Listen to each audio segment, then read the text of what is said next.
1 minute to the live stream, 2 minutes to broadcast.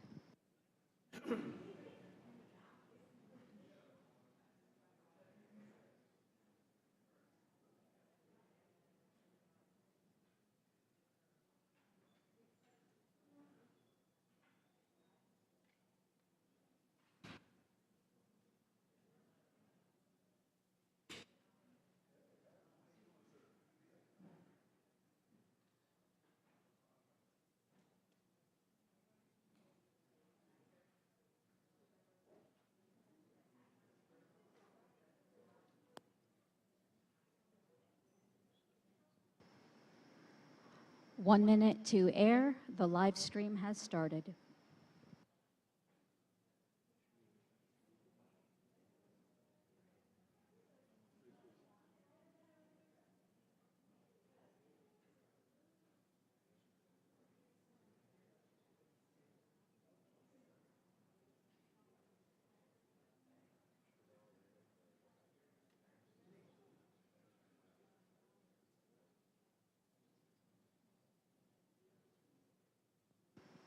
Thirty seconds.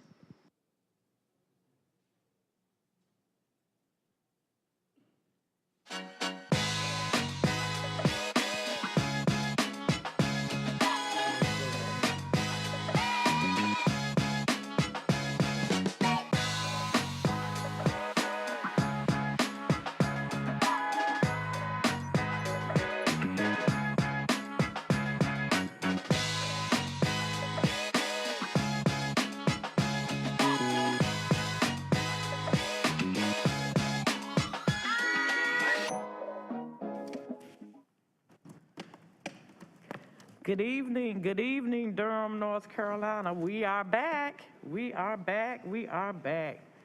Good evening. I would like to call the Durham City Council meeting to order for this, the first day of August 2022 at 7 p.m. here in City Hall. We certainly want to welcome all of you here in attendance in chambers and those joining us remotely as well. I'd also like to say special thanks to our city manager, who had a brief vacation and is back with us tonight. So we are all back in place. All right, and with that, if we could have a moment of silent meditation to center ourselves.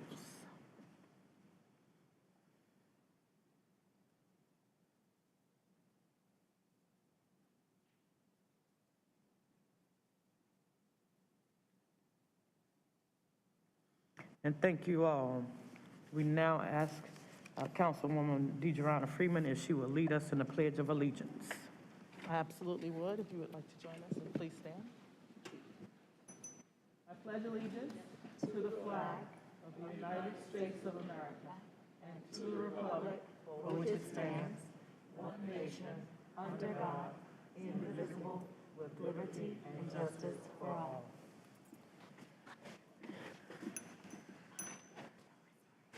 Madam Clerk, if you will call the roll. Good evening. Madam Mayor O'Neill. I am here. Mr. I'm sorry, Mayor Pro Tem Middleton. It's been a while. Hey, I'm here. Councilmember Caballero. Here. Councilmember Freeman. Present. Councilmember Holsey-Hyman. Present. Councilmember Johnson. Here. Councilmember Williams. Present. Thank you. All right, we will have two ceremonial items this evening, and the first we will start with National Night Out, and our proclamation will be read by City Councilwoman Hyman.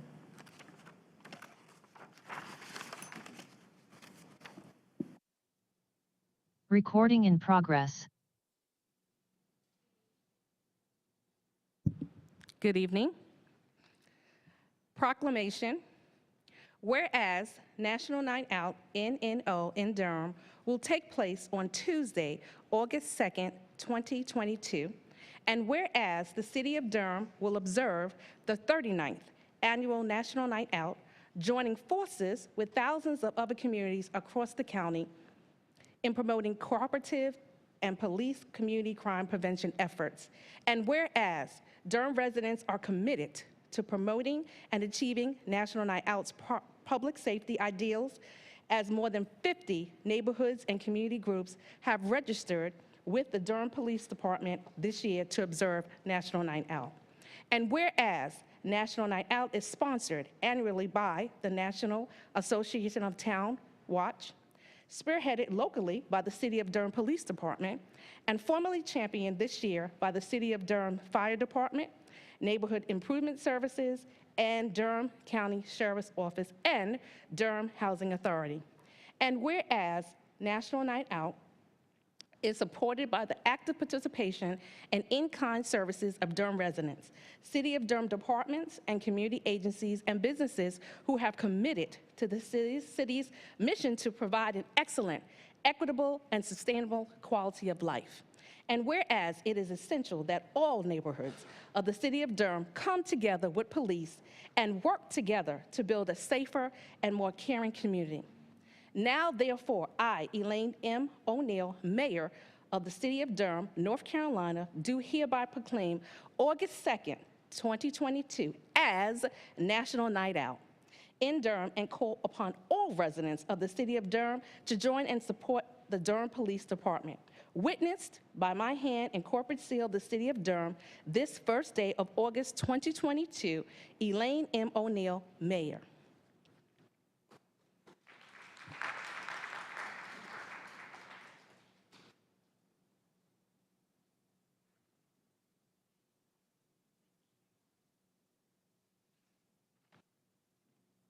Good evening, Mayor O'Neill, Mayor Pro Tem Middleton, council members, and Manager Page. On behalf of Chief Andrews and the City of Durham Police Department, we would like to thank council members, Durham City and county officials, as well as state leaders for their continued support and participation in National Night Out.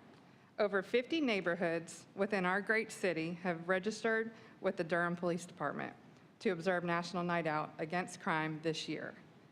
The neighborhood coordinators and residents are very enthusiastic about this year's observance, and members of the Durham Police Department share that same enthusiasm.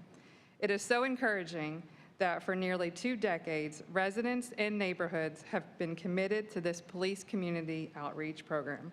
On August 2nd, 2022, Durham residents will join millions of others from across the nation in spending the evening outside with neighbors and police. Thank you, and we look forward to seeing everyone tomorrow. Thank you. Thank you. All right, our next ceremonial item I will read. It's Patience and Kindness Month, everybody, the month of August.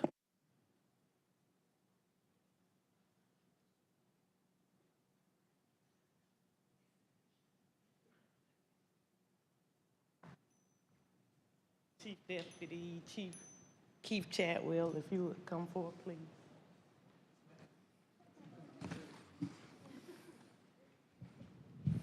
Good evening, Bull City.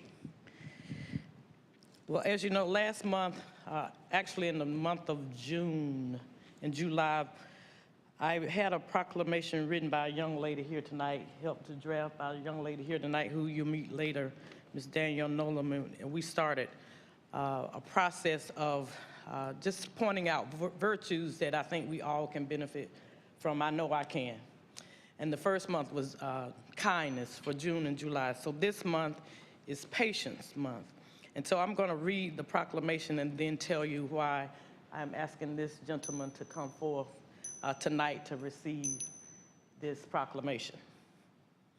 Whereas our daily lives are filled with information regarding crime, violence, inequity, and disaster, often causing feelings of helplessness, and whereas the many daily acts of extending patience and kindness that occur in our community are largely inconspicuous and unobtrusive, and whereas by recognizing the need for patience and acts of kindness, all members of our community will be made aware of the importance of being patient and kind to others throughout the year. And whereas the purpose of Patient and Kindness Month is to remember to be patient with others and the simple day-to-day acts of kindness that enable Durham to be a welcoming, inclusive, safer, and more secure place to live, work, and play.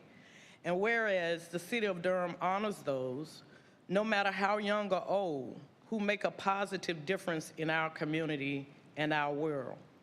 Now, therefore, I, Elaine M. O'Neill, Mayor of the City of Durham, North Carolina, do hereby proclaim the month of August 22 as Patience and Kindness Month in Durham, and hereby urge all residents to participate in practicing patience, spreading kindness and respect, generosity, and consideration of others at all times.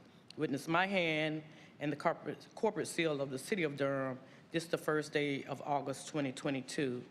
And I'd like to present this to a gentleman that I've known for many, many, many years.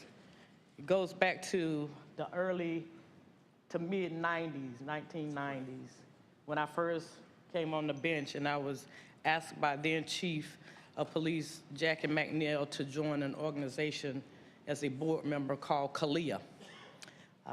And CALEA is all of our law enforcement agencies in Durham are accredited by CALEA.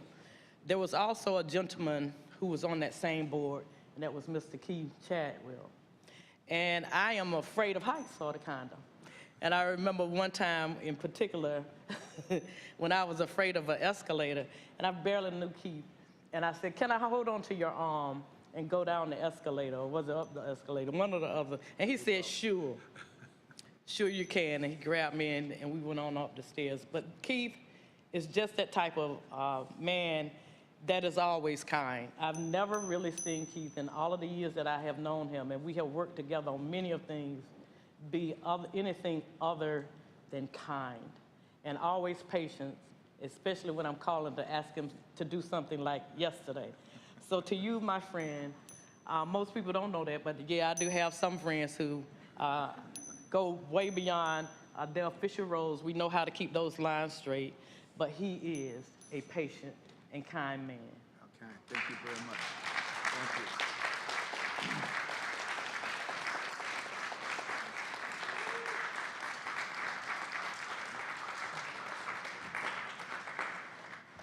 And okay, so as I now confront the biggest surprise of 2022, myself, I want to thank you, Mayor O'Neill, for this very, very kind acknowledgement.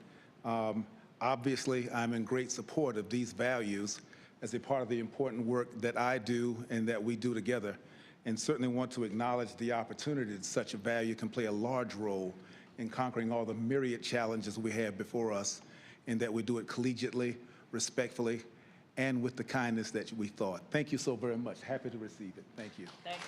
Thank you.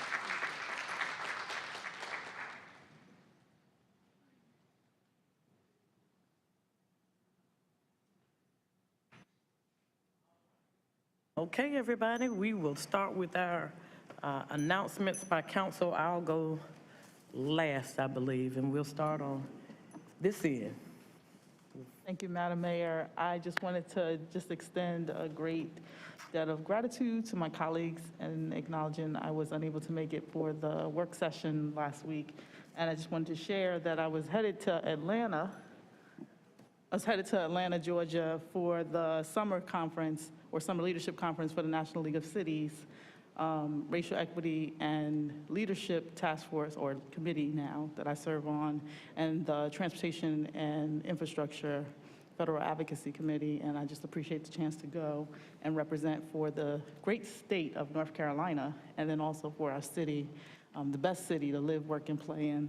I did want to just take a moment to just say, I didn't want to pull the item, but I did want to speak on the 505 West Chapel Hill Street and say I want to appreciate the closest member to where I stand in that conversation was Councilmember Caballero, and I just want to appreciate your points around the historic aspects of that site, and just say that maybe it's from the stance of having a budding artist at home whose interest is in architecture that it kind of plays into where I am, but that's about all. Thank you.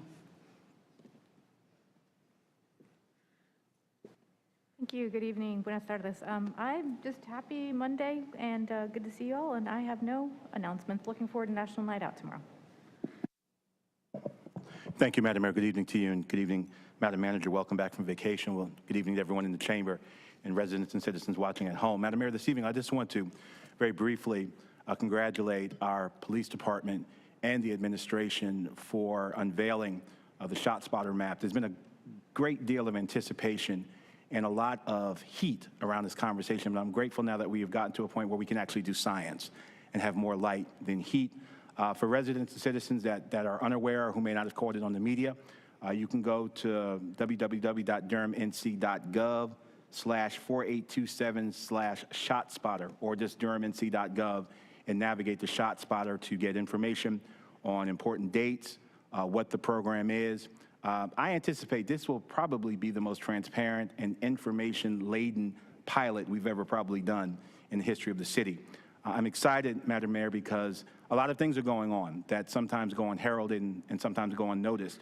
And our toolbox is being much more muscularized as we approach this issue of gun violence. We now have a community safety department where we can send more humane and appropriate responses to those who are in need, who do not need a gun and handcuffs. They need help. We are now testing a tool that may get us there faster in the event of the dramatic incident of gunfire. We're expanding violence interruption in our city. We're piloting guaranteed income, which goes to root causes. Madam Mayor, you're leaning in on housing and issues of direct intervention with those who are most involved in gun violence. Councilmember Williams is pushing this government to bring the full weight of our government to deal with root cause issues around black men, young men and boys.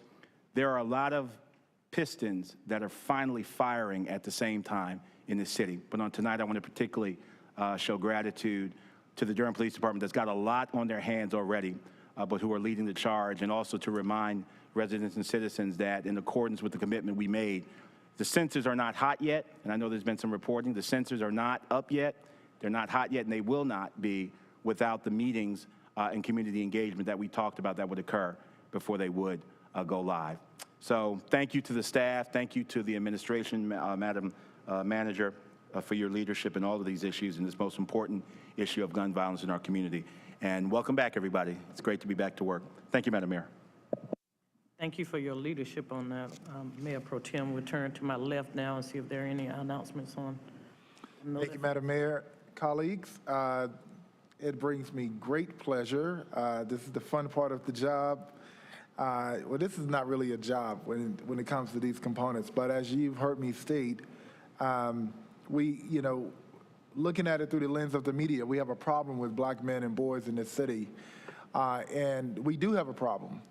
But we have so many more things than just problems. We have amazing things that are happening in this city as well. And so I know that I'm in the media a lot. That's because I am holding up my end of the bargain of a one-to-one. And anytime someone wants to do an interview, say, if you want to talk about that, we're going to talk about this too. So I'm on a mission to highlight the positive things that are happening to black men and boys in this city as well. And I recently spoke at the Sidekicks Academy, one of their closing events for the summer, and there was a young man by the name of Cameron Pate. And he stood up and asked me a question, and he said, "What is it that you do exactly?" And it was a really probing question. It wasn't the traditional question that kids ask. And I paused for a second, and I realized how loaded it was, but it was also how important it was that I did respond. So after that question, he was compelled, and he wanted to live out his dream to become an elected official. So today, he shadowed the councilman, and I had the honor of pinning his lapel with the city pin. And I would like Mr. Pate to stand up, and you all will meet our next mayor, not next mayor, but in a few years. Please welcome Mr. Cameron to City Hall.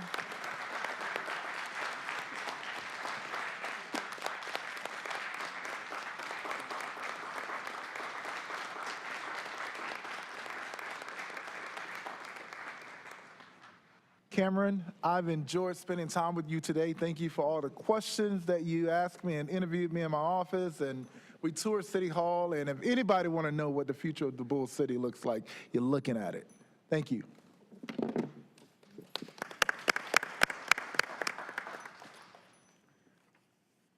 Thank you, Madam Mayor.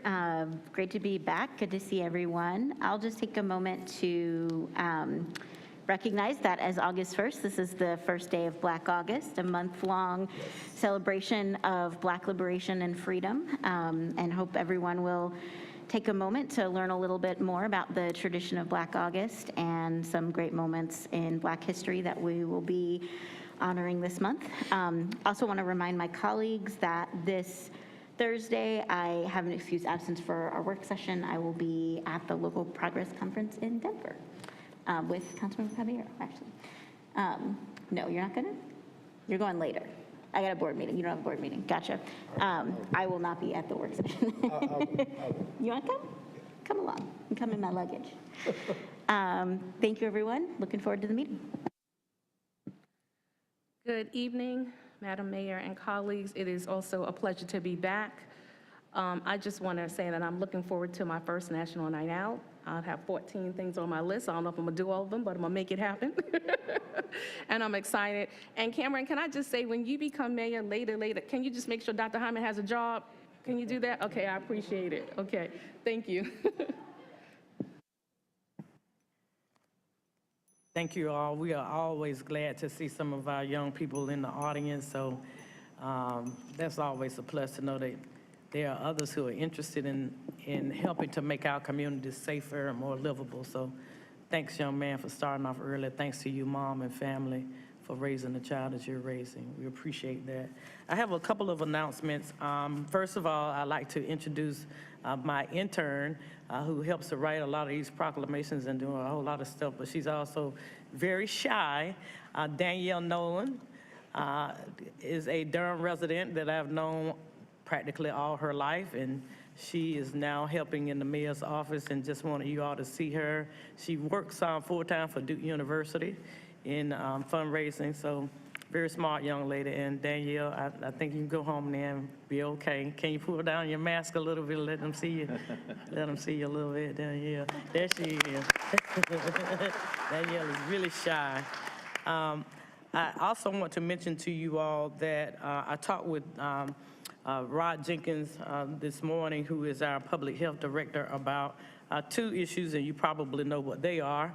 One would be COVID, and one would be the monkeypox virus. And as to COVID, he has indicated to me that Durham County is pretty stable in terms of number of people who are still very much getting sick, and unfortunately, there is still some loss of life.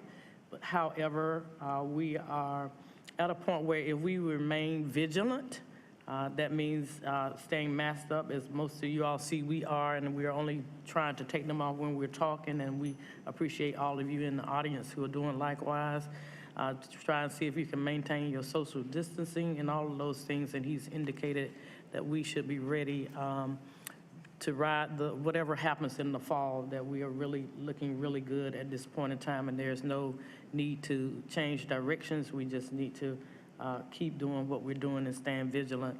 Monkeypox has taken up some of their time, he says, at the state and national and local level, and he wants Durham residents to be assured that there's testing available, and there are also vaccinations available for those. We are asking people to be especially vigilant if you are in a vulnerable population, and know that the health department and all others in the healthcare fields in Durham, we're fortunate in that we live in the city of medicine. They stand ready and able to help. I also want to issue congratulations to the Bull City Little League's 10 to 12-year-old all-star team. They are now, right now at this particular moment, they're at a send-off celebration fundraiser at the BCLL complex on Junction Road that started at 6. So if you have time, if you're at home or you're out riding, go by and say thank you and good luck to this team. They will be representing our state in the regionals tournament in Georgia this coming week. Those games will be televised on ESPN+. So if BCLL wins in Georgia, they will then travel to Williamsport, Pennsylvania, to compete in the Little League World Series, and those games will be televised on ESPN. So we say to the Bull City Little League's 10 to 12-year-olds, go, Bull City strong. We are there. just to give you all an update, I'm so happy to be back, and we are all planning on different things that we're doing. We will be taking a deep dive on housing. We have met with the facilitators who will be helping us to design what that looks like. So I asked all Bull City residents to stay tuned. Tell somebody to look at the city council meeting, especially the work session meetings in the upcoming months, because we will be looking for our community to help paint the picture of what Durham City and somewhat county looks like from the housing perspective, from all facets, in the hopes of at the end of that deep dive, we will have a guiding document for years to come, sort of a playbook. This is part of a reset, I hope, for the council, where we can learn from each other and learn from our community what the state of housing is in Durham to our best, the best that we can, so that we can make decisions that are grounded in what is actually going on and what is actually needed. So stay tuned, tell somebody, watch city council meetings and work session meetings, please. Spread the word. So I will also not be here on Thursday. Work session, our Mayor Pro Tem will be presiding. I will be asking for an excused absence as well. I'm hoping to join you all on the internet, but that will, I think, count as an absence. So I have to ask for an excused absence, even though I'm planning to try to be on the internet with you all. But Mayor Pro Tem will be handling things very well, I know. So I also would like to do that. I think I've covered everything in our announcements, and I guess at this time, that's what we will do, is also ask our city manager, who didn't remind me that she has somebody to introduce to. You want to do it in your priority items? Okay, so city manager, should I make the motion for, I asked for a motion for Councilwoman Jillian Johnson and Elaine O'Neill to be excused from our work session on this Thursday. So moved. Second. It has been moved by Mayor Pro Tem and seconded by Councilman Williams that we be granted an excused absence. Oh, we have clickers tonight. Yay. So now, Madam Clerk, if you will open the vote.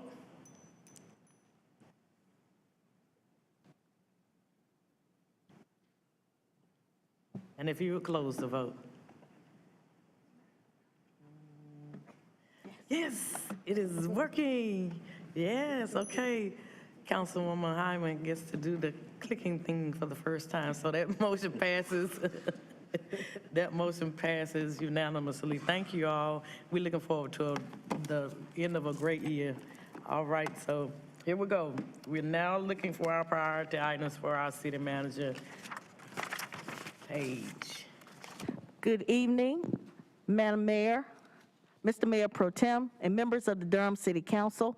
I, too, am glad to be back from a few days of vacation, and I have a couple of business-related priority items. But before I get to those two items, if I could have a moment of personal privilege, I would like to say thank you to J.J. Scott, who served as the interim Human Resources Director during our search. JJ is probably watching from home this evening, so I wanted to thank him for the great work that he did. Tonight, though, in our chamber, we do have our newest member of our leadership team, Robin Nguyen. She is our new Human Resources Director. I call her new, but she's been here 6 weeks, and she's already jumped in, and she feels like she's been a part of the leadership team for a very long time. She's had a lot of experience in the private sector as well as in local governments. She comes to us from Suffolk, Virginia. She's moved to Durham. Durham is her new home, and I would like to invite Robin up to just say a word or two to our community this evening.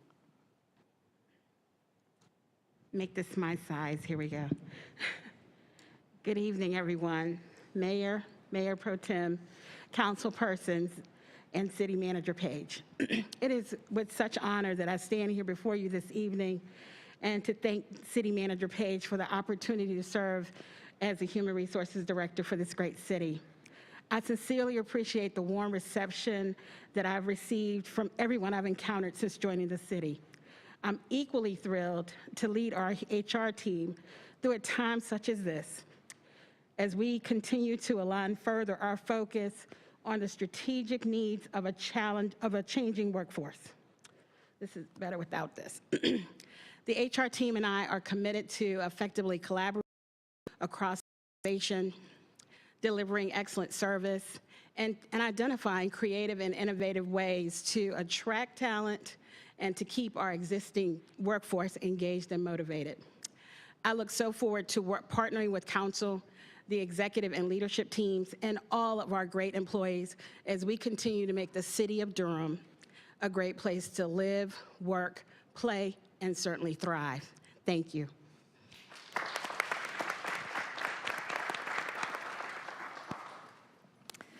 So I have a couple of items in addition to that priority item, which I'm very, very proud to introduce Robin this evening.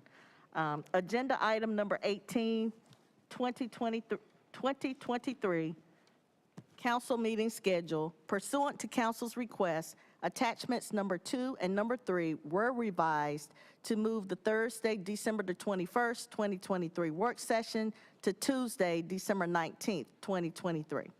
Agenda item number 19, opioid settlement funds, Lincoln Community Health Center Incorporated grant agreement. The following revisions were made to attachment number 2. The introduction includes full title of opiate settlement fund name. References to this contract were changed to this agreement. References to grantees' compliance with certain provisions of Section 7B were qualified as requiring material compliance. And Section 11B was modified to include a reference to medical malpractice coverage under the Federal Torts Claims Act. And finally, agenda item number 32, partial close. Number 6 was updated to change the Durham City Council meeting date from June 21st, 2022 to August 1st, 2022. That is all I have.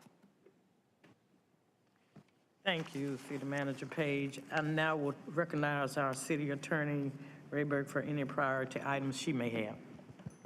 Good evening, Madam Mayor, Mayor Pro Tem Middleton, and members of the Durham City Council. It's good to be with you all. It's good to be back from the break. Welcome to the new fiscal year, I guess. We have no priority items this evening. Thank you, Attorney Rayberg. I will now recognize our City Clerk for any priority items Ms. Schreiber may have. Good evening, Mrs. Mayor and City Council. The City Clerk's office has no priority items this evening. Thank you so much. We will now move to our second order of business, which is the consent agenda. The consent agenda consists of items that the council has previously considered in a work session. All items on the consent agenda may be approved by a single vote of the council. Items may be removed from the consent agenda by a council member or a member of the public, and those items will be considered separately at the end of the meeting tonight.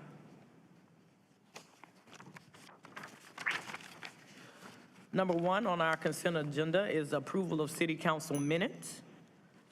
Item 2 is the Audit Services Oversight Committee appointment. Item 3, Carolina Theater of Durham Board of Trustees appointment. Item 4, the Citizens Advisory Committee appointment.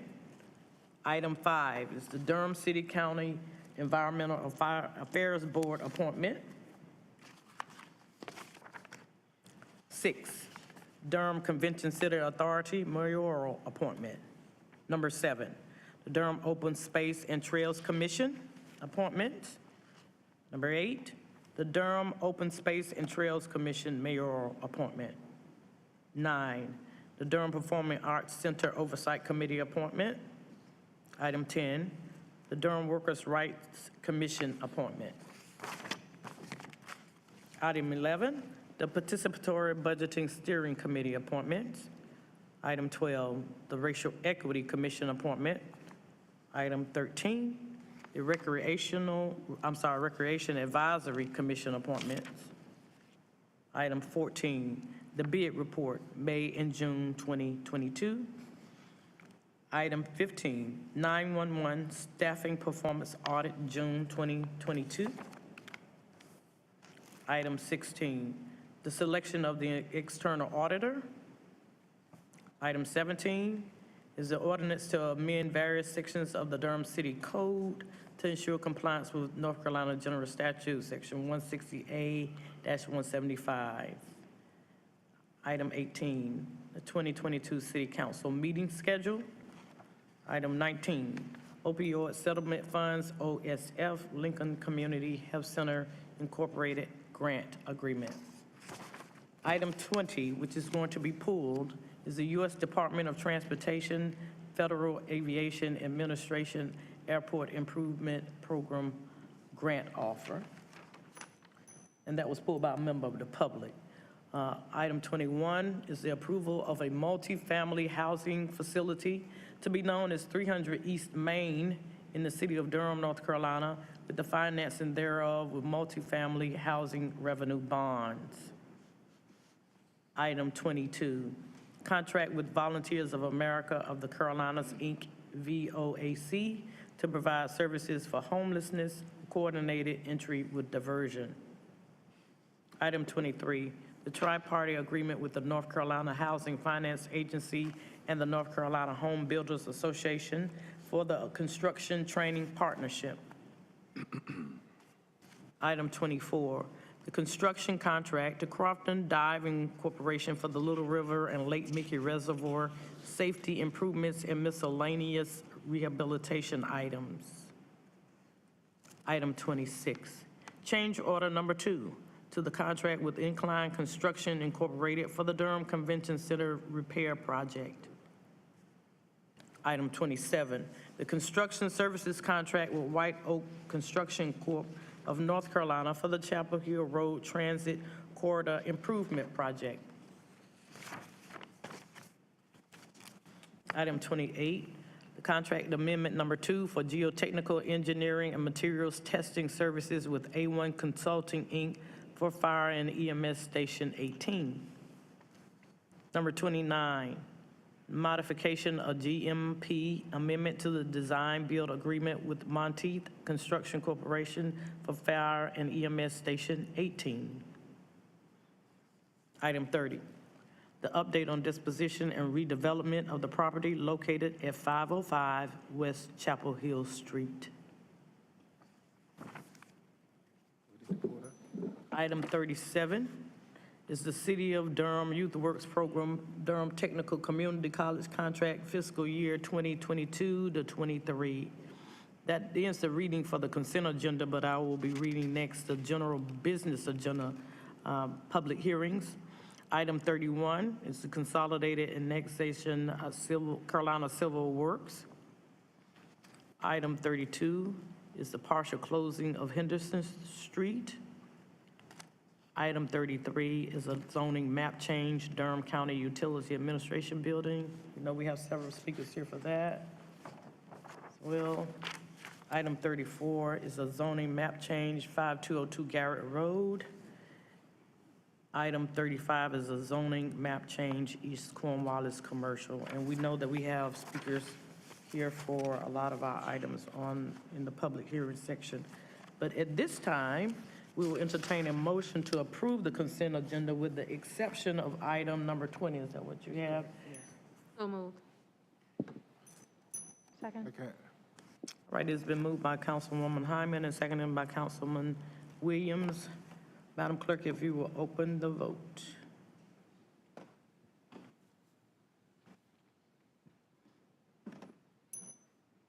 And if you would now close the vote. And the motion passes 7-0.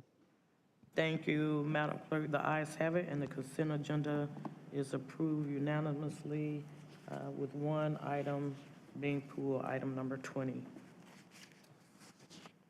We're moving quite along. Well, now we will turn to our public hearings. All right. First matter that we have up will be item 31, which is the Consolidated Annexation of Carolina Civil Works. And we have a staff person here, will be Brooke Roper. Good evening.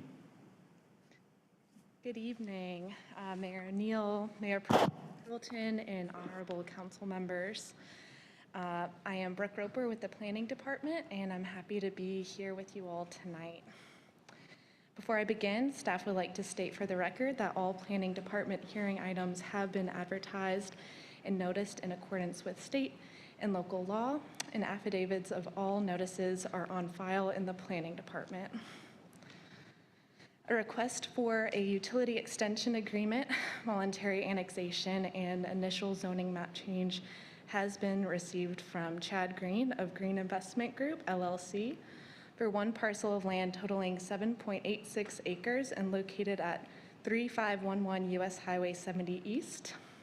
This annexation petition is for a non-contiguous expansion of the area of land within the City of Durham limits. For additional information, see the annexation overview map in Attachment D. The annexation is not contiguous to an existing city satellite or corporate city boundary. The applicant is petitioning into the city limits to connect to city water and sewer services. This annexation petition does not have a concurrent zoning map change application, which is also known as a direct translational zoning. A direct translational zoning is one in which the existing county zoning is translated to the identical city zoning district upon the annexation of the property into the city. A translational zoning does not include a development plan, and any future development may proceed according to what the underlying zoning would allow.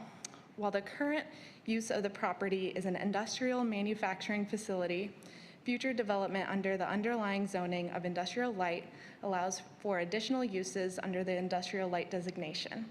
The properties are currently designated industrial on the future land use map. Staff recommends that the City Council approve the annexation petition, utility extension agreement, and the initial translational zoning. Although the proposal is non-contiguous, the area surrounding the proposal is anticipated to become part of corporate city limits in the future as growth continues to the county line. The city limits just southwest and east of this parcel are within 1/2 to 3/4 of a mile away. In addition, the proposal provides opportunity for an industrial use along a major corridor, bringing needed industry and jobs to the area. As a reminder, 3 motions are required for this application. The first is to adopt an ordinance annexing the property and entering into a utility extension agreement. The second is to adopt an ordinance amending the Unified Development Ordinance by taking property out of the industrial light county jurisdiction and establishing the same as industrial light city jurisdiction. Thank you. Staff and the applicant are available for questions. Thank you, Ms. Roper. We will now declare this public hearing open. We've heard the report from staff, and first I would open it up to see if there are any questions for staff from members of the council.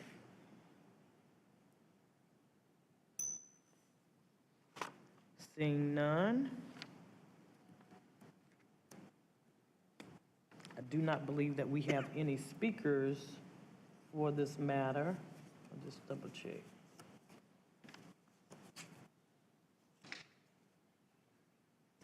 And I will now declare the public hearing to be closed and the matter is back before the council. Are there any discussions from council?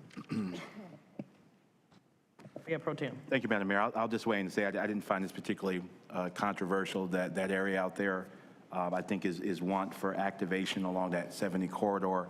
I'm in agreement with the potentiality for activation with jobs and industry coming in that particular area. So I plan on supporting this annexation. Thank you, Madam Mayor. Thank you. Are there any other comments? All right. We have 2 motions, I believe, to entertain in regards to this matter. The first motion being number 1, I'm ready to entertain a motion to adopt an ordinance annexing Carolina Civil Works into the City of Durham effective September 30th, 2022, and to authorize the city manager to enter into a utility extension agreement with Green Investment Group, LLC. So move. Is there a second? Second. Right, it's been moved by Councilman Williams and seconded by Councilwoman Johnson. Madam Clerk, if you will open the vote.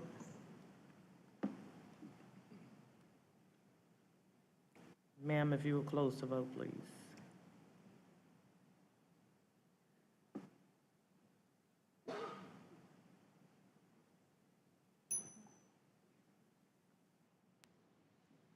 The motion passes 7-0. I think there was no voting. Did you vote? Okay, it was passed 6 yes, 1 Councilwoman Freeman voting, casting a no voting vote. Yeah, Madam Mayor, if you don't vote, then it's a yes. It's a yes vote. All right, so it passes unanimously. Just to clarify that for our public, Attorney Rayburn, so they understand. There's no basis for abstention there. All right, thank you. Thank you so much. We will now move to our second motion. Motion number 2, I will entertain a motion to adopt an ordinance amending the Unified Development Ordinance by taking property out of the Industrial Light IL County jurisdiction and establishing the same as Industrial Light IL City jurisdiction. Move as read. Second?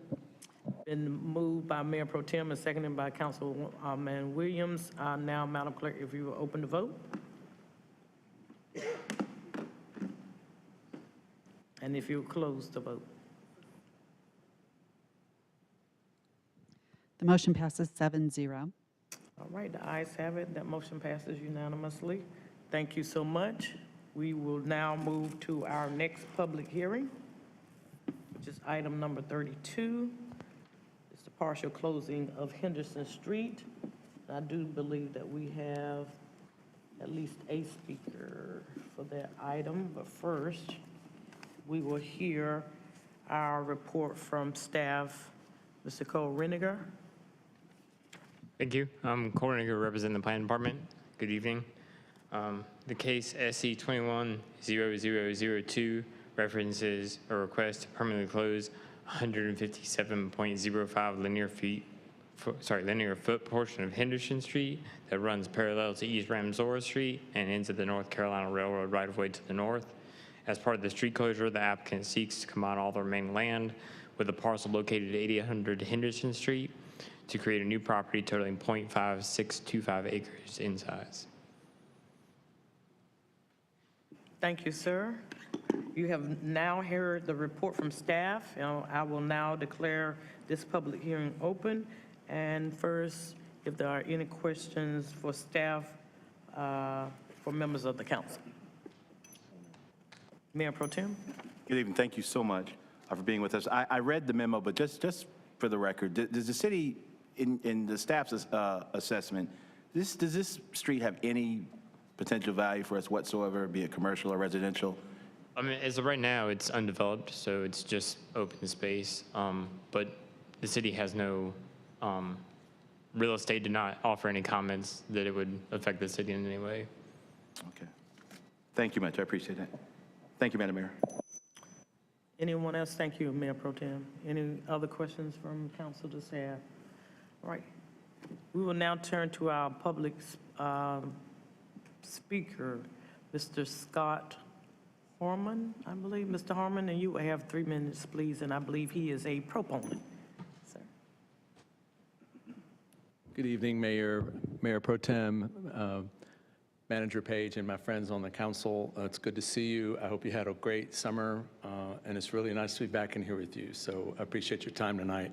I'm an architect with Center Studio Architecture. We are the represent and manage the ownership team for this project, and I just wanted to offer to answer any questions you have of us about our intentions and how we went about this process. I'm here at your service. I know your time is valuable, so if I can do anything, please let me know. Thank you, Madam Mayor. Scott, good to see you. Come on back, man. Okay. Good to see you. Yes, sir. What are your intentions? So the street closure is fundamentally about 2 things. One is this is a dead-end portion of Henderson that butts right up against the railroad, and it is literally a little dead-end spur.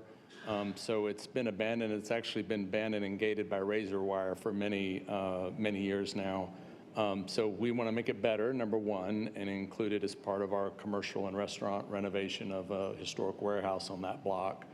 but also the historic warehouse actually encroaches into the right-of-way here. So we literally needed to do this in order to be able to legally renovate the building, which has been woefully underused for a long time now. So those are our main two concerns. Thank you so much. Thank you, Madam Mayor. That's all I have. Thank you so much. Are there any other speakers, just in case I missed someone for this item? Okay, go ahead. Am I right, there's a single-family home in that area, or no? So on one side of the street is our commercial building, and it's in a light industrial zoning. The street also abuts to the back property line of the Kings Mill neighborhood, and all of those homes are served by the streets in their neighborhood. So we do share the property line with those residents who I've met and spoke with, but they're not, their addresses are not Henderson Street addresses. This is on the back side of their property.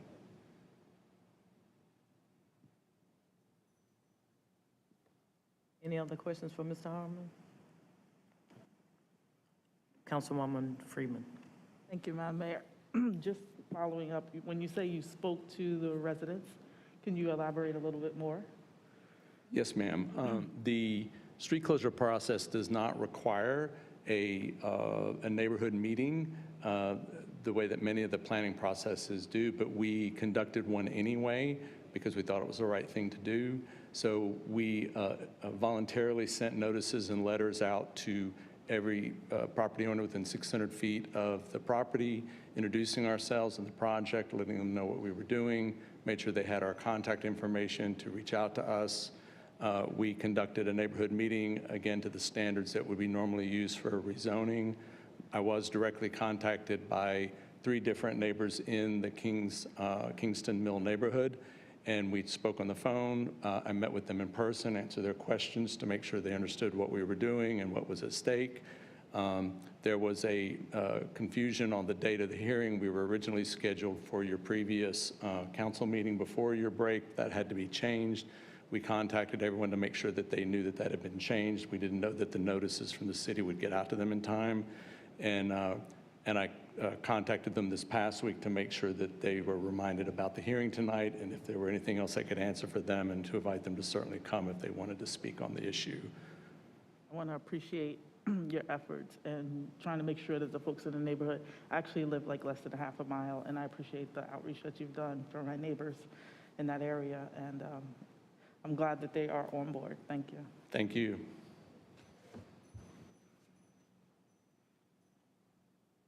Thank you so much. Did you have, that's my little earring siren dinging. All right, sorry about that. I'll take it off. Yes, that's my earring making a dinging noise. It's chiming. It's chiming. I get hungry. I get hungry every time it goes off. I'm like, what in the world is that? Okay. Yeah, it sounds like a wind chime. Okay, anyway, anywho, we're back on the city council. Sorry for that diversion. I was being a distraction with that. Okay, all right, now, I now declare the public hearing to be closed, and this matter is back before city council unless anyone has any other questions. I am now ready to entertain a motion to close a 157.05-foot portion of Henderson Street. So moved, Madam Mayor. Right, it has been moved by Councilman Williams, seconded by Councilwoman Caballero. We are now ready for you to open the vote, Madam Clerk. And if you would please close the vote.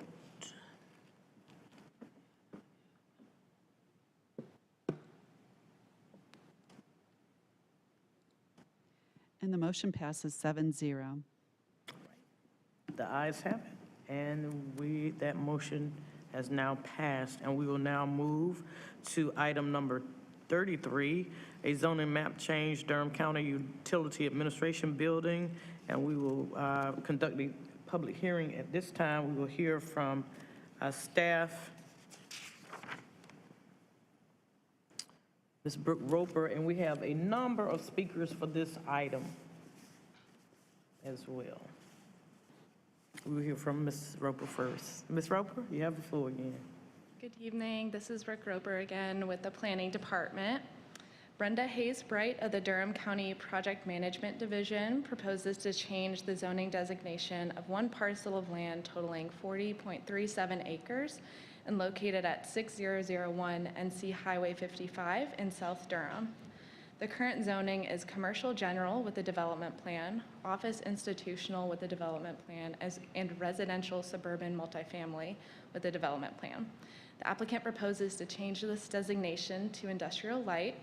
No development plan is proposed for this request, and the UDO does not require one for this zoning district. The properties are currently designated industrial and commercial suburban on the future land use map. The proposed industrial light zoning is inconsistent with the designated future land use map of commercial. If proposed zoning is approved, staff recommends a change to the commercial portion of the FLUM to designate the property as industrial. The existing zoning of the site was approved in 2004 with case P03-38. This existing zoning would allow for a combination of office, commercial, and townhouse uses. The Planning Commission recommended approval by a vote of 14-0 at their May 10th, 2022. As a reminder, 2 motions are required for this application. The first motion is to approve the zoning ordinance. The second motion is to approve the consistency statement. Thank you. Staff and the applicant are available for any questions. Thank you so much, Ms. Roper. You have heard the presentation from staff. I'm now going to declare this public hearing open. First, I would invite any questions for staff from members of the council. All right, we have a number of people who are here. I believe some are listed as resource people, but I do believe Mr. Paul Young is here as a speaker for the applicant, who is the proponent, just to let others know who are in here as resource persons. Mr. Vincent Cherachella, probably slaughtered his name. I'm sorry about that. Ms. Brenda Hayes Bright, Mr. Joshua Aalanubia, and I believe we have also on the internet as a resource person, Stephen Miller. We will hear from Mr. Paul Young. You will have 3 minutes, and I believe that'll be all our speakers on this matter. How are you doing, sir? Wonderful, thank you. Madam Mayor, Mayor Pro Tem, and council members, thank you for your time this evening. My name is Paul Young, and I'm an architect with DTW Architects, located at 3333 Durham Chapel Hill Boulevard here in Durham. I have several team members, which you have mentioned tonight, with me to answer questions that I may not be able to address. Durham County desires to rezone this site from commercial general, office, and residential suburban multifamily to light industrial for use by their Public Utilities Division. The Public Utilities Division is responsible for the collection and treatment of wastewater within those areas of the county that are not connected to the city wastewater system or on septic systems. The Utilities Division is also responsible for the operation and maintenance of the wastewater treatment plant on the opposite side of Highway 55 from this site. The current Durham County Utilities Administration Building, located on the treatment plant site, is no longer able to handle the staffing, storage, and maintenance requirements for Utilities Division. Durham County determined that expansion of the existing facility was not feasible due to the surrounding floodplain and the need to reserve room for future growth of the existing wastewater plant. Rezoning the 6001 Highway 55 property to light industrial will allow the Durham County Public Utilities Division the ability to grow in proximity to their wastewater plant and provide service for the expected growth of the county's sewer collection system. Lastly, in the event of a county-wide emergency, the county has a need to co-locate a backup emergency operations center in this part of the county. Since the Utilities Division is part of critical services required to operate during an emergency, the co-location of a backup emergency operations center allows for multiple uses within a single facility. Thank you for your time. I'd be glad to address any questions you might have. Thank you, Mr. Young. Are there any questions from council? Mayor Pro Tem. Thank you, Madam Mayor. Good evening. Thank you for being with us. So as the county goes, so goes the city. And I'm very much interested in supporting the goals and plans of our friends and colleagues at the county. I think this is directly reflective of the growth of our county. I did want to ask about the neighborhoods near there and any engagement within, I know you're the architect, you maybe someone else can speak to this, if not you, but can speak to the level of engagement or any concerns raised by residents in the area. So we did hold 2 virtual meetings. During those virtual meetings, a total of 2 individuals attended. At the first meeting, there were 2 individuals. One was a developer for the townhomes directly across the street. And then the gentleman, another gentleman attended to talk about the environment that he was concerned with. And then at our second public meeting, that same gentleman who was concerned with the environment came again to talk about his concerns. This is, it's not, let me be clear, this is not an eminent domain case by any measure, but it is government doing things, and it does have impacts and can potentially have impacts on folk. As I said, I think this is a project that's needed, probably overdue in that area, but I do want to, just for the record, state that I know that we will take all due diligence and precautions and put in the appropriate guardrails, not only for when the project's complete, but actually during construction and build out as well, in consideration of our neighbors and friends who live in the area. But this is one of those things, it's something that we definitely need as a county, but I do want us to be mindful. And you say 2, I don't know if that's reflective of lack of interest, or maybe we need to do a better job at outreach, but I'm glad that the meetings were held. And I'm looking forward to supporting our friends and partners at the county, Madam Mayor, but I do want us to be mindful of any potential impact on residents in that area. So thank you, Madam Mayor. Thank you, Mayor Pro Tem. Are there any other questions or comments from council for Mr. Young? Thank you, Mr. Young. All right. I do believe that he was our only speaker this evening, and I will now declare the public hearing to be closed, and this matter is back before council. Any comments before entertaining the 2 motions before us? All right. The first motion for consideration for item number 33 is a motion to adopt an ordinance amending the Unified Development Ordinance by taking property out of the commercial general with the development plan CGD, office and institutional with the development plan OID, and residential suburban multifamily with the development plan RSMD, Falls Jordan Lake Watershed Protection Overlay B, F/J-B, and establishing the same as industrial light IL Falls/Jordan Lake Watershed Protection Overlay -B, F/J-B. Moved as read. Second. It's been moved by Mayor Pro Tem, seconded by Councilwoman Caballero. Madam Clerk, if you will open the vote. If you would please close the vote. The motion passes 7-0. Thank you. We now will consider motion number 2. I'm ready to entertain a motion to adopt a consistency statement as required by North Carolina General Statute 160D-605. Move to adopt consistency. Second. It's been moved by Mayor Pro Tem,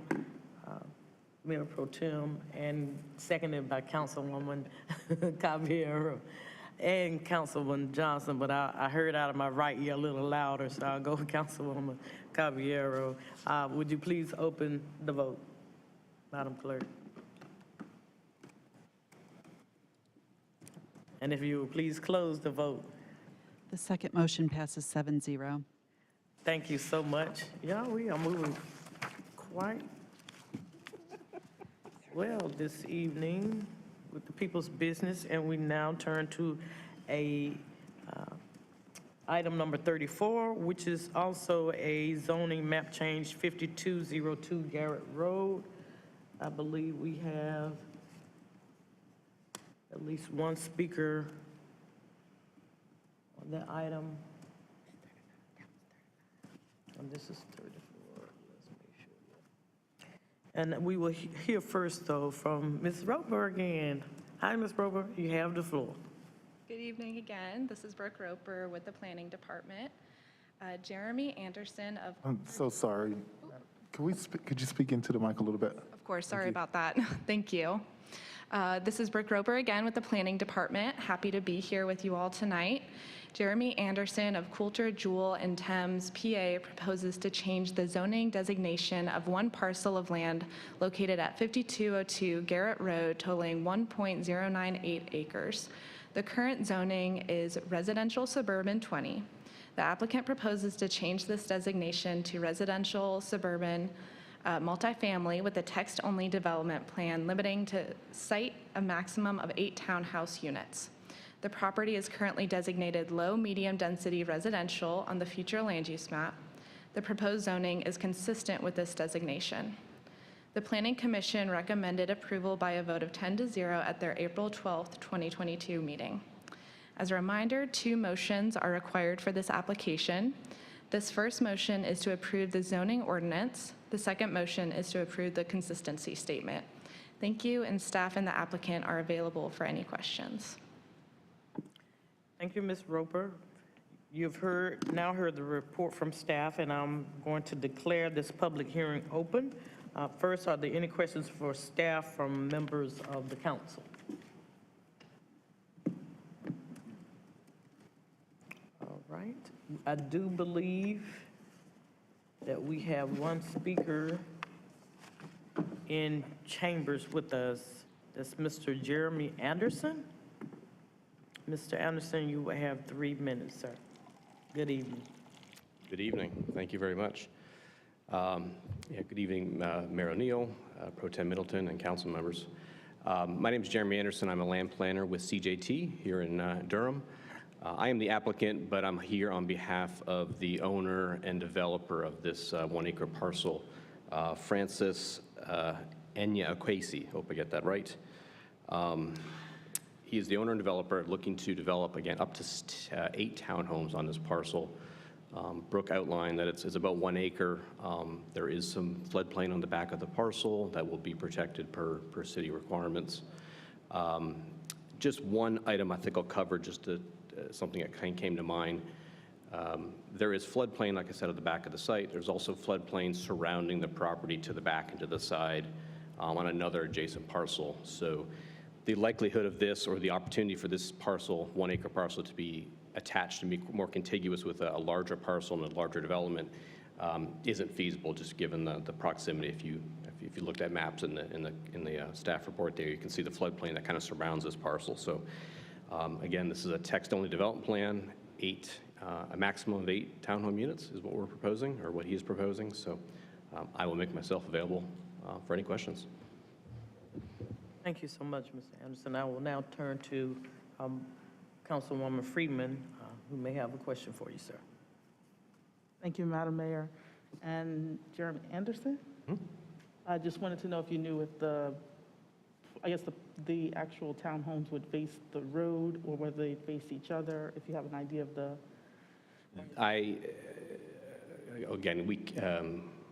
They will face the road. The concept sketch that we have done has them facing the road with a rear-loaded driveway under the building or in the back of the building. So one driveway but again, I limit what I can say on a development plan. You don't see any of that on it, but that is the concept plan we have. Given the site, there's only limit. It's not driveways off of Garrett. It is one driveway out to the back with the townhomes fronting Garrett Road is what we're proposing. So just kind of like limiting the impervious surface to like one strip coming through is what you're saying? Correct. Thank you. That's all. Any other questions? Mayor Pro Tem. Thank you, Madam Mayor. Mr. Anderson, good evening. Thank you for being with us. Text-only development plans are certainly appropriate in many contexts, but sometimes they do get a little more scrutiny when it's text-only development plan. Again, they are appropriate and wholly legitimate instruments. But I do want to ask, are you firmly committed to say 8 tonight? I noticed the language is up to 8, but is there any possibility for fluctuation once you start getting in there and tearing up dirt? There could be 6 to 8 would be my guess. It's a maximum of 8, but I think even 8, to be honest, is going to be stretching it. But he has not come up with the size yet. If these are 22-foot units, maybe it's 8. If they're 20-foot units, or excuse me, the other way around. So it could go down to 6, depending on the unit size. All right. Well, I'm trying to think other areas around it. What are your anticipated price points? I asked that question and didn't really get an answer, given he's been in this process for about 14 months to get to this point, and you know what's happened in 14 months with prices. So he didn't have a number, and I think he's being true to that. He's not sure yet. He's thinking 1,800 square foot units, but he didn't have a price point, honestly, that he had zeroed in on. Okay. All right. I think that's all I have, Madam Mayor. Thank you. Thank you, Mayor Pro Tem. Are there any other questions for Ms. Anderson? Thank you, sir. Thank you. I believe Mr. Anderson is our only speaker on this matter, so I will now declare the public hearing to be closed and the matter is back before council. Is there any further discussion before we consider the 2 motions for item number 34? Councilwoman Freeman. Thank you, Madam Mayor. I just had a question for staff. Acknowledging that our expanded housing choices limits our, I guess, by right to 2 to 3. I'm not sure if it's 2 or 3 units, but I just wanted to know if there was any conversation in the planning department around expanding that beyond the 2 to 3 units at all. Good evening, Grace Smith with the Planning Department. Are you speaking of the small lot option? I'm not sure the 2 to 3 units where that's coming from. Exactly. Right. Right now, we're not looking at changing that. We do have a text amendment that coming before JCCPC this week with a lot of different things to get at options for affordable housing and expanding housing choices. But I don't believe that's part of that particular proposal. Thank you. Mm-hmm. Any other questions or comments?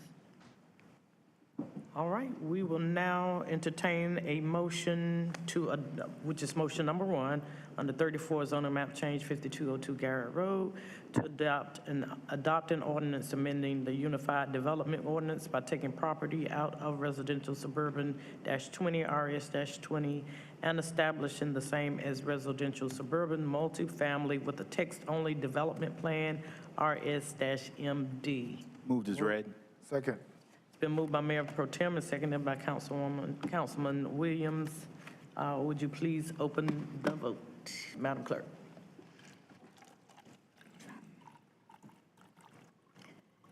If you would please close the vote, Madam Clerk. And the motion passes 7-0. Thank you, and we will now consider motion number 2 to adopt a consistency statement as required by NCGS 160D-605. Move to adopt consistency. Second. Been moved by Mayor Pro Tem, seconded by Councilman Williams. If you would please open the vote. If you would please close the vote. The second motion passes 7-0. Thank you, Madam Clerk. We now move to item number 35, which is a zoning map change, East Cornwallis Commercial. I do believe we have one person here to speak. That's the applicant. And then we also have one person online, Mr. William Love. But first, we will hear from Ms. Roper. You have the floor, Ms. Roper. Good evening. This is Brooke Roper again with the Planning Department. Rajenda Virk of Virk Holdings, LLC, proposes to change the zoning designation of one parcel of land totaling 0.982 acres located at 1606 and 1608 East Cornwallis Road. The current zoning is residential suburban 20. The applicant proposes to change this designation to commercial general with a text-only development plan. This request to rezone from residential suburban 20 to commercial general with a text-only development plan that would prohibit the following uses: multifamily, family care home, upper story residential, group living, educational facilities, medical facilities, places of worship, electronic gaming, firing range, nightclub and bar, outdoor recreation, and payday lenders. The property is currently designated commercial on the future land use map. The proposed zoning is consistent with this designation. The Planning Commission failed to recommend approval by a vote of 0 to 10 at their April 12, 2022 meeting. As a reminder, 2 motions are required for this application. This first motion is to approve the zoning ordinance. The second motion is to approve the consistency statement. While staff appreciate the applicant's interest in requesting additional time to do further engagement, staff would like to note that this case was heard by the Planning Commission in the earlier part of April. The applicant has had the 4 months in between tonight's hearing and the Planning Commission hearing to do additional engagement work. As such, staff would recommend a vote to be taken on the proposal this evening. However, if the applicant has not had enough time since April to adequately engage the community and they are committed to making changes to address community concerns, then the recommendation is that this case is referred back to staff. Thank you, and staff and the applicant are available to answer any questions. Thank you, Ms. Roper. You've heard the report from staff, and I'm now going to declare this public hearing open. First, are there any questions for staff from members of the council? Madam Mayor. Mayor Pro Tem. Thank you, Madam Mayor. Good evening, Ms. Roper. Just one time, just succinctly, the staff's recommendation is that if the proponent of the development does not, wants to get more engagement, that we refer it back. Tell me again, I'm sorry. Yes, that's correct. The recommendation from staff is to refer the case back to staff instead of having a continuance. And that's primarily due to the fact there's many cases on agendas, and the earliest opening for a city council agenda item is December 22. December 2022. And so due to the time constraints of that, instead of a continuance, we would prefer to refer back to staff. No, that's helpful. Thank you very much. Thank you, Madam Mayor. Any other questions for staff from the council? All right. I believe we have 2 speakers here, an opponent and a proponent. First, we will have Mr. Neil Ghosh, who's a proponent. You will have 3 minutes, sir. And we also have, via the internet, Mr. William Love, who is an opponent, and he would have 3 minutes as well. Mr. Ghosh? Good evening, Mayor O'Neill, Mayor Pro Tem Middleton, and members of the City Council. I am Neil Ghosh with the Morningstar Law Group at 700 West Main Street in Durham, and I'm representing the owner of the property, who's also the applicant for this rezoning. I do want to thank staff for the presentation. I'm anticipating that we're getting a vote tonight, so I'm not sure about the continuance, but as was mentioned, we are seeking to rezone this property from its current single-family residential zoning to commercial general with a text-only development plan to eliminate certain uses from being allowed on this property. I imagine most of you are familiar with this area. Cornwallis basically acts as a split, so on the east side of Cornwallis, you have mostly residential, and then on the west side of Cornwallis, you've got some multifamily, also some businesses. This property backs up to UDI. And I think, along Cornwallis, in the vicinity of the property, you've got Triangle Place Apartments, you've got Emerywood Apartments, Amber Oaks Apartments. I believe there are 3 single-family homes. There's also the greenhouses for UDI, and this property backs up to UDI, where, of course, you have medical supply store, distillery, fabricators, drywall contractors, self-storage, recycling, transportation, all sorts of non-residential businesses are mixed in there. So it's a little bit of a strange use in this corridor, and I think it's difficult to really characterize this area. Somehow it is both residential and industrial. And looking at this particular piece of property, I think both the future land use map and the draft place site map indicate that the property ought to be used for commercial or neighborhood services. And I think that makes sense. This parcel is just under 1 acre in size, but it is adjacent to a bus stop for Route 12 with service to South Point. I really don't think a limited number of residential units on 1 acre would make sense. It wouldn't really leverage the key transit infrastructure, and I think that really just puts an emphasis on the existing 3 single-family homes along this corridor rather than the actual character of this corridor. Given its placement between UDI and residential, it seems like this would be a good place for this parcel to have some CGI or CG that is less intense than light industrial, which you get back in UDI, but is more intense in residential, and that can kind of help provide transition. Obviously, this rezoning would help support a small business, and the current RS20 zoning on the property I don't think really makes sense, and neither does staff, as is indicated in the staff report. We've eliminated a host of other uses like educational facilities, medical facilities, places of worship, things that generate a lot of traffic. We also eliminated electronic gaming, firing range, nightclub, kind of things that aren't well suited in proximity to existing residential. This leaves a fair amount of uses which could be established on the property. And I think there's some information in your staff report materials about uses allowed in CG. I see that I'm running out of time, and I'm happy to answer any questions that you may have. All right, we do have one other speaker before we entertain questions, and that would be Mr. William Love, who I believe is an opponent, and he joins us via the internet. Mr. Love, can you hear me? Yes, can you hear me? Yes, sir. You have 3 minutes. We can hear you. Thank you so much, Madam Mayor and council members. My name is William Love, and my wife and I live at 1604 East Cornwallis Road. So we bought this house 2 years ago, and we live right adjacent to this property. And we are against the rezoning of it to commercial. You know, it's definitely if you look at it from the aerial view, it looks like an odd area. The reality is, though, the industrial part of it that it was alluded to before is behind a water basin. I don't ever think about it. You don't really experience it at all on this property.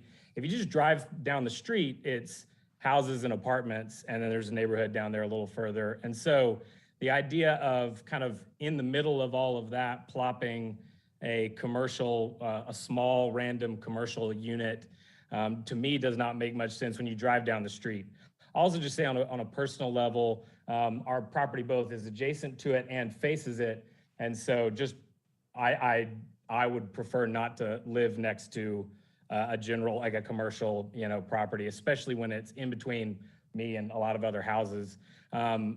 We would love to have other houses on that property or other, you know, neighbors. When we moved in, that was kind of our assumption, is that at some point there would be more houses or townhomes or something built on that property, and that we would have neighbors. So all that to say, we feel that it would be both not a really good use for the property. It would be it wouldn't fit in with the street, and we would really, really strongly prefer that we not have a commercial property there, and we maintain the designation. So thank you so much for hearing me, and appreciate the time. Thank you, Mr. Love. I believe those are all the speakers that we have this evening, and so I will now open it up for any questions for Mr. Ghosh before I close the hearing out. Did you have your hand raised, Councilwoman Freeman, and then followed by Councilman Williams? Yes, thank you. Mr. Ghosh, I just wanted to know if you had access to the social pinpoint kind of comments that were coming in as well, and if you've had engagement with these residents at 1604 and it looks like the cross street of 55 and Industry Lane. Yeah, so we have had contact with the Loves, who are, I think, the ones at 1604, or they're the ones who are adjacent. This property, I think, shares a driveway, I think the driveway for the Loves property is actually on this property to some degree. We have discussed that with them previously, and if this property, it's actually required by the city, if this property were used for a commercial use, it would have to have its own separate driveway. That driveway would be dedicated to the residential use. We're aware of their concern about the visual component. This is a text-only development plan. Obviously, there is a buffer required, and we've talked with them about that as well. I'm not sure I could identify the other person who left a comment on social pinpoint, but we did have community engagement. We did have a neighborhood meeting on this that was well attended. And my recollection is at that meeting, the Loves were the ones who were, I think, outspoken about not supporting this. Generally speaking, the other folks who attended the neighborhood meeting were, I think, other small business owners in the area and did not necessarily express any concerns with the project. Thank you. So there was no further engagement with residents in that community? Did you ask if there's no further engagement with residents in that community? So I will say I haven't. My client and the owner of the property has spoken with the Loves. Okay. With just the Loves? Well, I mean, more than once. We've spoken with people in that area through our community engagement, but the Loves are the ones that they've spoken to the most. Yeah. And in general, would you say that folks have been excited about a commercial property in this residential community? No, I would say that the Loves have not been. They've never suggested that they were supportive of this rezoning. Other folks we've spoken to are, my understanding, like business owners or operators in the area, and they have not expressed concerns about it. But the residents, nothing? The Loves. Okay. Only the Loves? Are the only residents that I'm aware of. Okay. Thank you. Councilman Williams? Yeah, I don't know if this is a fair question, but was this the only type of commercial that your client considered? Well, I mean, the rezoning that we're asking for would allow for a range of uses. We've eliminated uses. I will say we specifically eliminated the residential uses like multifamily, and based on feedback we got from area residents, including the Loves, who didn't want to see dense development there. I think it was suggested that single-family residences would be ideal for them to see here, and I can understand why they would say that, but Cornwallis is an active bus corridor. There's a bus stop like directly in front of this property. It makes a lot of sense for a non-residential use, in my opinion, and so we've tried to eliminate uses which wouldn't be very compatible with existing residential uses. So we've eliminated things like the nightclub, firing range, outdoor recreation, payday lenders, electronic gaming. We've also eliminated uses that can be thought of as generating a lot of traffic. So schools, that type of thing, have been eliminated.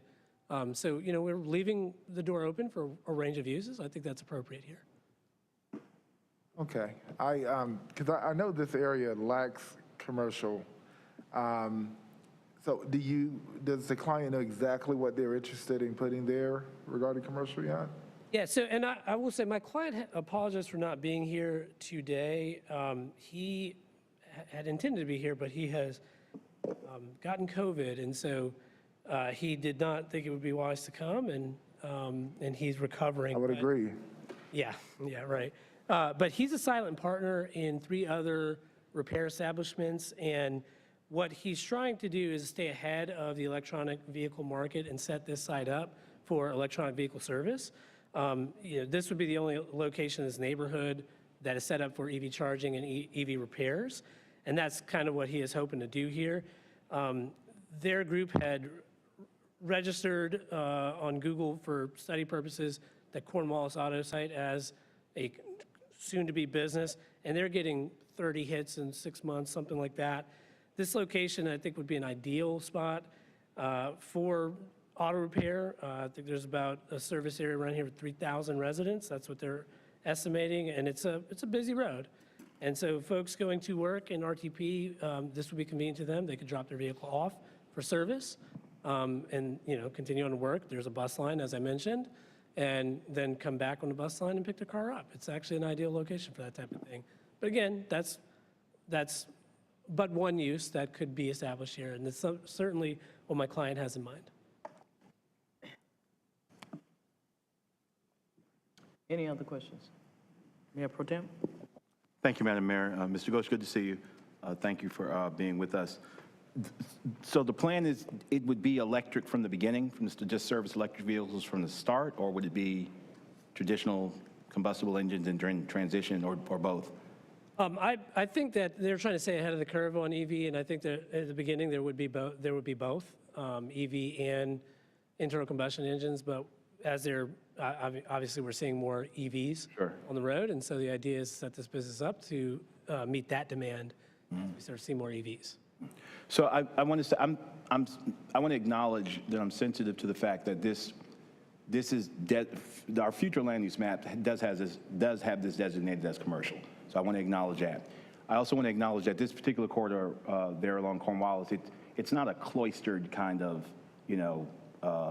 totally residential area. There's a lot going on. There's a bus line there, and there are businesses there. And the other thing is that there are plenty of communities in Durham, and particularly as Durham continues to grow, where particularly multifamily, you'll look out the window, you'll see businesses, and there are plenty of folk who live near either a gas station, you can see the gas station, or other types of businesses. So I want to be very clear about that. In my neighborhood, there used to be a golf course right down the street from my house. I didn't want a golf course taken, but the golf course is gone, and now there's all houses. So we're all watching our neighborhoods change as this city grows. With that said, I do find the staff's, I don't know if it's an admonition or staff's counsel about the amount of community engagement surrounding this project. Nobody on the Planning Commission voted for it, and I'm not suggesting that vote. I find the arguments about residential next to commercial compelling. That's not really so much because there are plenty of examples of that and with appropriate buffers. But in terms of just talking to the folk out there, how do you respond to the staff's publicly made recommendation to us that we refer it back pending or at least contingent upon a little more community engagement? Well, so just as a point of clarification, I believe there were two recommendations from staff. Their first recommendation was that a vote be taken tonight. Their second recommendation was that if the applicant asked for a continuance, the item be referred back to staff instead. We're not intending on asking for a continuance. And I think, and obviously staff is here, they can respond to this, but I think what I understood was if we were asking for a continuance to do more community engagement, that the item be referred back. I'm not sure staff was suggesting that they thought more community engagement was critical in this scenario. I think their original recommendation was that a vote be taken tonight, which is something that I think we're... Well, to be sure, by definition, anything on the agenda tonight, the assumption is that a vote is going to be taken. It's within the purview of the council to, take the vote it up or down, or to send it back. But if anything appears on this is a voting meeting on Monday night, so the staff knows that anything that's on our agenda is here to be voted on or to consider, and this is just part of the process. But I appreciate your primer on that. So yeah, we can definitely vote tonight. And if I'm going to get to a yes, I'd like to deal with the level and quality of the community engagement, particularly as shown through our Planning Commission comments. And why don't you take another swing at it? Yes, the comment from staff is coming from my own inquiry on Thursday or Friday last week, which is when we found out that this was going to be on the agenda. I contacted staff to ask if this item could be continued because my client was unaware, as was I, for whatever reason, that this was going to be heard tonight. Staff looked into that. I'm not suggesting it's anyone's fault, but That's okay. They're here. They'll address it. Go ahead. But we didn't ask for continuance. We didn't. I just asked the question: can this be continued? Because when I saw that it was on the agenda, it was late on Thursday. I contacted staff and said I wasn't aware. That's why I asked. And what staff said was, at the public hearing, we will let you know if we could support a continuance. What I have heard is that they cannot. They would instead ask that this be referred back to staff. We've done community engagement on this. Mm-hmm. We are aware that the Loves are not supporting this rezoning. We know that. We also are aware that there are other businesses in the area that don't have an issue with this. I'm not suggesting that we've done the best community engagement, but we've certainly done community engagement, and I didn't recognize staff as telling us that they thought more community engagement was needed. In fact, staff wondered initially why I would ask for a continuance because they thought the staff report was supportive of this and, thought this was a good case. That's what, when I spoke with staff on Thursday.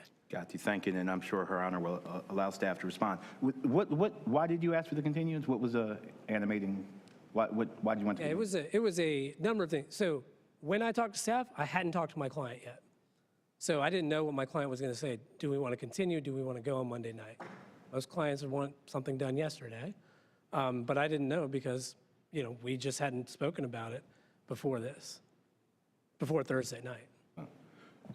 So you were basically asking for a continuance because you hadn't consulted with your client, is it? I was asking if a continuance would be possible so that when I did speak to my client, I could let them know what the options were. Okay. All right. I think I'll yield to the rest of my colleagues. I may have a couple of follow-up questions, but I just refer back to my opening salvo that I understand that this is indeed zoned. Our future land, the FLUM, future land use map does have this zoned as commercial. I understand folk don't want things near them.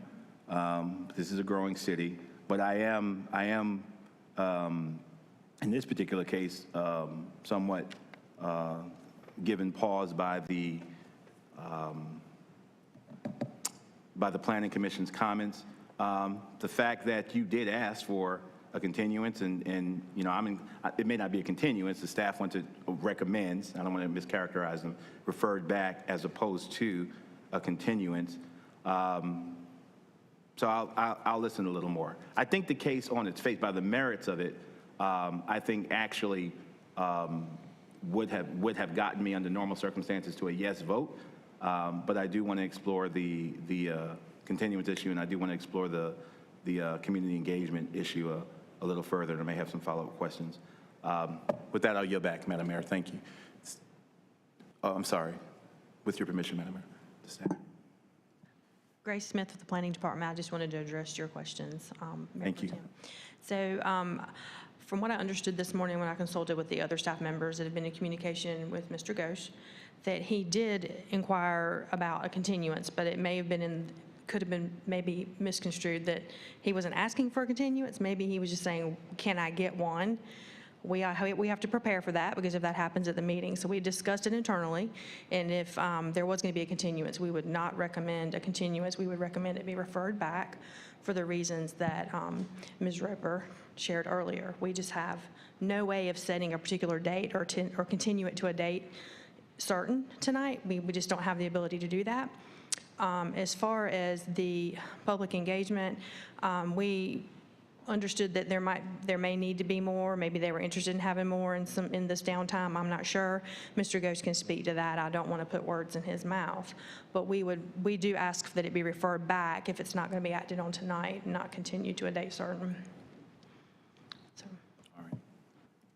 Mr. Ghosh, do you want to respond to that? Right. Yeah. So when I spoke with staff, I explained that that we were unaware that this case was going, and that's why I was asking for the continuance. And the question I was asked is, and what would you do in a continuance? And my answer was, well, I guess we would have to do more community engagement on this, but we were not prepared. We didn't know about the meeting until Thursday night. I'm going to recommend that it be referred back, Madam Mayor, and also a quick recovery to your client, as well as speedy recovery, and perhaps he can join us when we take it up again, if we were to take it up again. But I'm in favor of referring it back. Thank you, Madam Mayor. Councilwoman Johnson. Thank you, Madam Mayor. I think that a car dealership or an auto repair place, while potentially providing a very useful service, that this site could be a lot more than that. It seems like a really great place for some denser multifamily housing. It seems like a really good place for a small commercial node that could be walkable for all of these folks that currently live here. And so I find myself agreeing with one of the planning commissioners, I forget which one, who commented that while it seems that commercial could work in this site, the specific use that's being proposed by the applicant doesn't really seem like a great fit. So I personally would not be willing to support this rezoning this evening if people wanted to move it to a vote. And depending on what other colleagues think or want to do, would have to figure out if I would support a delay or not to give the applicant time to do more community engagement. But I think regardless, I just feel like we could do a lot more than auto repair at this corner. It feels like it has a lot more. It feels like it has a lot of potential, and that this proposal does not really live up to the options, really live up to the potential for a site that's on a transit line, has got a lot of existing residential, and could really. I think you could do a lot here. So, thank you. Thank you, Councilwoman Johnson. And just to put my little 2 cents in before I turn to Councilwoman Freeman, I would not be in favor of changing the rezoning. I think Councilwoman Johnson has summed up my thoughts exactly. So I'll turn that over to Councilwoman Freeman. Thank you, Madam Mayor. I just wanted to pinpoint a couple of things. You mentioned the UDI a number of times, and I did just get a text from Bill Bell, who was with UDI, and I want to just make sure you're saying you spoke to that business. I just want to make sure I get a clarification on it. No, I don't. I mean, we didn't speak to UDI specifically. UDI was, Bill Bell was at the Planning Commission hearing, but I don't think they attended the neighborhood meeting. There are some businesses in UDI, or I think they're in UDI, around UDI that were at the neighborhood meeting. I appreciate that. I just wanted to note for staff, for some reason, I guess that Bill Bell is noting his comments in pinpoint are not showing up, and I just want to make sure we do check that. I am in favor of moving forward with a vote of no on this case, and we can move forward if that's the will of the council. But that's up. I'll leave that to you all. Thank you. Mayor, I just wanted to add one thing. We are, Councilmember Freeman, I wanted you to know we are aware of the issues with Social Pinpoint. We had received a couple of calls just recently, and we asked every single person to email the council directly while we were working on that particular technology issue. So thank you. But yes, we were aware, and thank you. Thank you, Grace. Any other comments from council? All right. I think we did have Mayor Pro Tem asking that we refer it back. I would prefer to vote on it tonight, but I am at the, is there anybody else who would like to refer it back? Madam Mayor, if I might, yeah, I'm just one council member. That was a recommendation, but I'm fully prepared to vote if it's the will of my colleagues. All right. We're now ready to entertain motion number 1 of item 35, zone and map change, East Cornwallis commercial. That motion is to adopt an ordinance amending the Unified Development Ordinance by taking property out of residential suburban -20 RS-20 and establishing the same as commercial general with the text-only development plan CGD, prohibiting the following uses: multifamily, family care home, upper story residential, group living, educational facilities, medical facilities, places of worship, electronic gaming, firing range, a nightclub / bar, outdoor recreation, and payday lenders. So moved. So move with the intent to vote no. I'm sorry? So move. Second. It's been moved by Councilwoman Freeman, seconded by Councilwoman Johnson. Madam Clerk, if you will open the vote. If you will close the vote.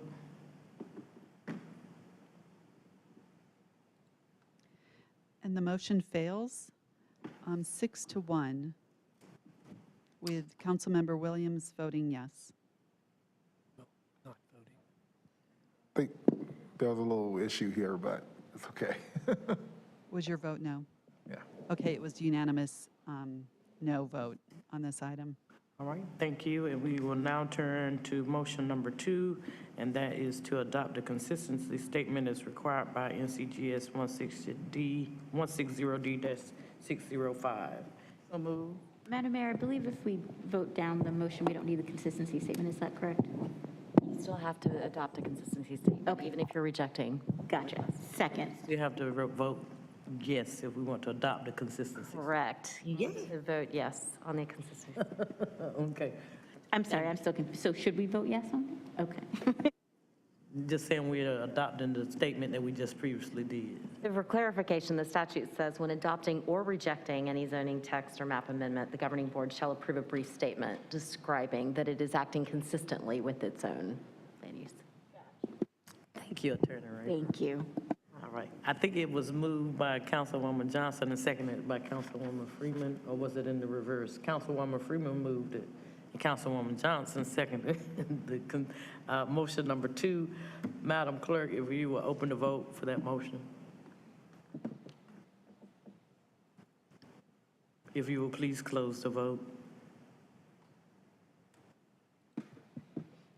And the consistency passes 6-1 with Councilmember Caballero voting no.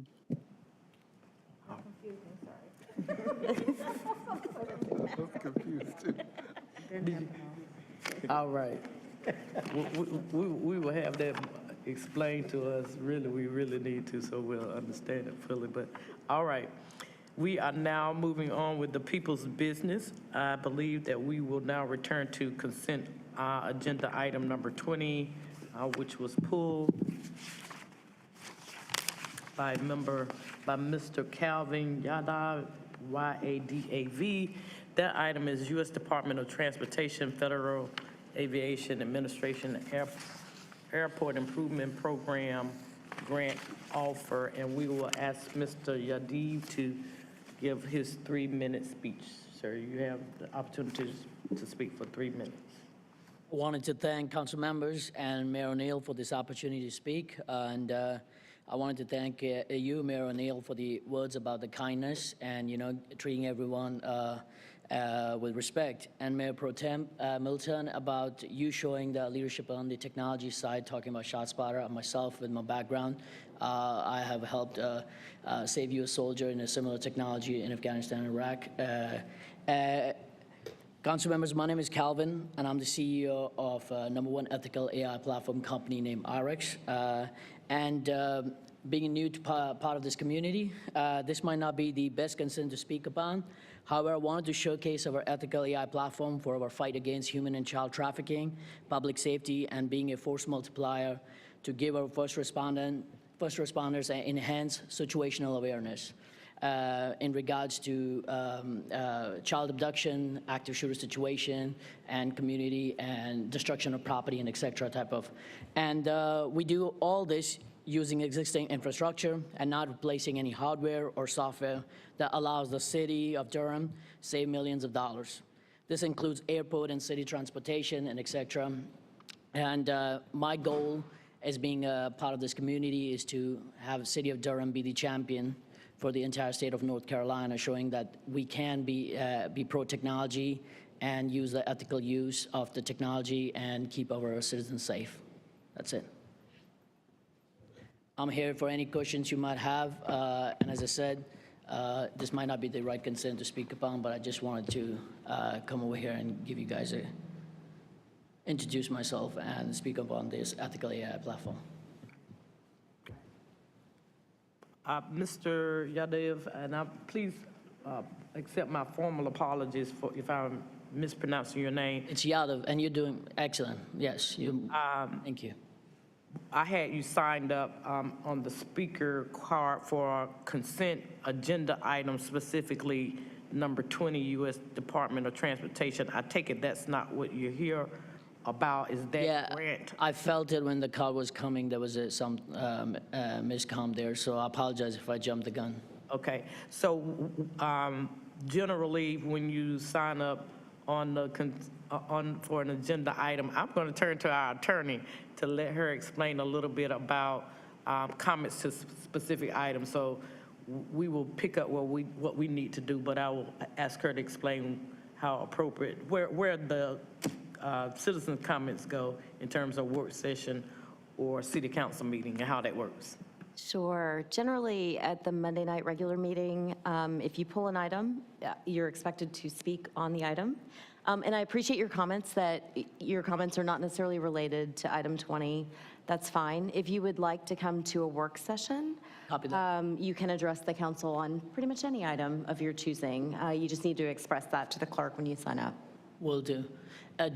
Okay, I think that's pretty much clear how it should be. Have any questions before I bounce off from this in regards to what I said? No, sir, we have to close business on item number 2. Absolutely. Thank you for your time. Sorry for the confusion. That's okay. We welcome your comments and glad you're here tonight. All right? Okay, so we will now entertain a motion to accept the Federal Aviation Administration, FAA, Airport Improvement Program, AIP Grant Offer 3-370056-059-2022 in the amount of $1,319,326, and to authorize our city manager to execute the associated grant agreement. If I can entertain a motion. Move, ma'am. Second. It has been moved by Councilman Williams, seconded by Councilwoman Johnson. If you will open the vote, Madam Clerk.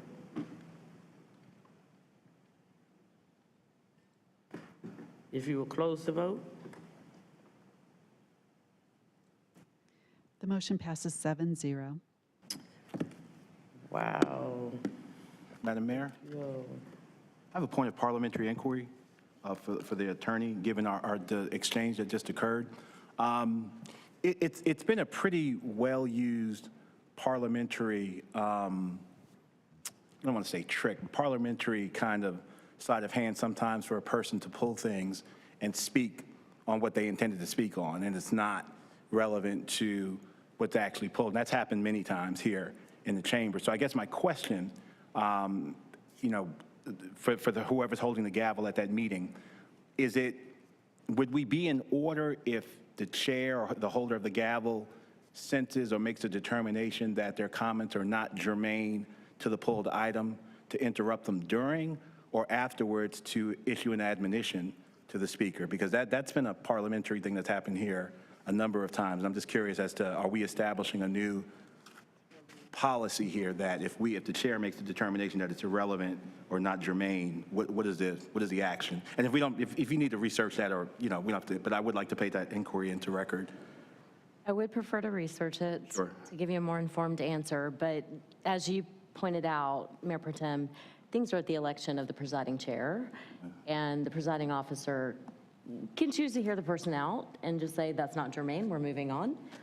But I will research that for a more definitive response. Thank you so much. Thank you, Madam Mayor. All righty.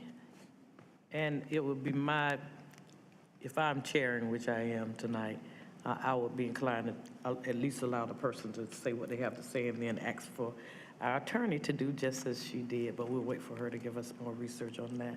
With that being said, we now move to any other matters for the council tonight. Councilwoman Freeman. I just want to verify that we did take a vote to excuse both you and Councilmember. Yes, we did. Are there any other comments? All right. Madam Mayor, I just wanted to state that I know there's a lot of feedback about the parking situation with small businesses downtown, as well as the aggressive panhandling. We are working on it, and as you've and I have been working on this, there will be a focus group around some of the small business issues that are happening within the city. So just give us a little time to get that together, and I promise we're working on it. And thanks for being here tonight. Yes, we are. As a matter of fact, that day after we met with our small business leaders, I returned back to City Hall, and we started to work on it then. There's also a meeting being scheduled by my staff to meet with members of the extended community, including the judicial community, so that we can make sure that we have a system in place to help really address some of the underlying issues involving mental health treatment. We've also been engaging with the county as well. So we got a lot of work to do. We're really excited. We got through at almost 8:52, you all. So Unless there's anything further for us, we will stand adjourned at 8:52. But we're City Strong.